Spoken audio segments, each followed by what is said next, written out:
This is a video of a vintage 1970s 4-tube D&A Raider. As I mentioned in my video on the Hornet, I've heard a lot of people making all kind of exaggerated claims about what their various amps would do, and so just wanted to show some of the amps that come through here that I restore, repair, and what they'll actually do. A quick comment on the Radio Shack meter. The meter is actually fairly accurate as long as you have a 1-to-1 SWR. But if you have more than that, it gets very inaccurate. So in this case, I'm using a 50 ohm, 1500 watt oil-filled dummy load, so we should have a pure resistive 50 ohm resistance for all practical purposes. These amps were advertised as being basically a 100 watt amp for AM, and that's pretty much what it does. With 4 watts in, it does 100. I have this little Radio Shack meter, if you can make it out on the 500 watt scale. And if you can make that out, that goes over to exactly 100 watts. I can tune it up a little beyond that. This amp has new filter capacitors in it. Had one bad tube in it. Has a new load control.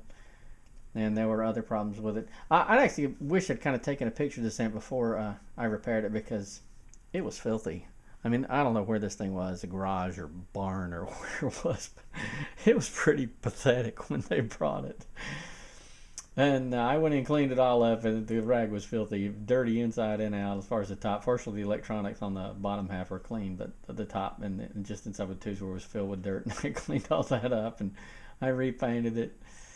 And when I first fired it up and it got hot, matter of fact, there was a bunch of water that condensed on the inside of the plate right here on the little milliamp meter, rather. I had to take the cover off and wipe the water out, so this amp was definitely brought back from the dead. But anyway, it does about 100 watts. I'm sending 4 watts into it from a stock Midland 79892. Hasn't been peaked or anything, and as you can see, there's 4 watts, which is what it was designed to do. On sideband, you can get these up to 200 plus. If you drive it with, 10 to 12 watts, you'll probably see 150 to 175. You drive it with 15 to 20, you'll see 200 plus. About the most of it is about 205. I want to review something I stated in the other video. There was a big discussion on one of the ham boards about these amps. Some people were screaming they were Class C. Other people were claiming they were Class B or AB. The truth is, both parties were right, both parties were wrong. It depends on which amp was being discussed of the D&A amps. The D&A Raider is grounded grid, and it's Class B.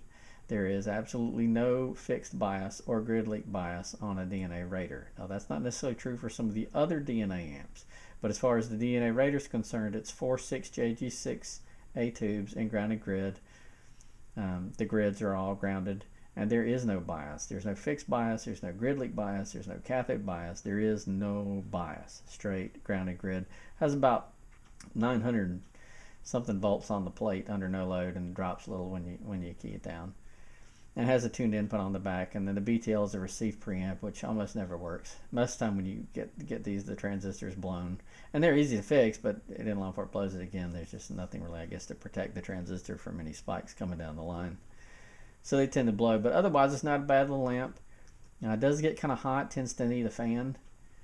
A 5-inch computer fan will fit perfectly if you mount it horizontally just above the tubes, and you can wire it into the tube filament. You just rectify it to DC, and it'll run just fine. I've done that on a number of these amps. Also, these amps can be converted to a cheaper tube called the 22JG6A. I have not done that with this amp because I don't think the person that brought it to me really wants me to spend that much money on it. He hasn't indicated he's willing to pay for that, but I've done that with a few other amps, and I'll do another video where I show a converted amp. This 22JG6As can be had for $5, and I've seen them on sale for as little as $1.87 a piece, and they will put out just as much as the 6JG6As. So there you go. 4-tube D&A Raider from the 1970s. 4 watts in gives you about 100 on AM, and you can get it up a little over 100 actually, just depending on where you tune it. So you said you can reach over here and bring it up some, but it's designed for 100, and it actually works pretty well right around the 100 watt mark on AM. Put 4 watts in it, AM, 12 to 15 on sideband, you should be fine. Don't overdrive it. You'll burn the choke up on the keying tube, and you'll eventually ruin the tubes as well.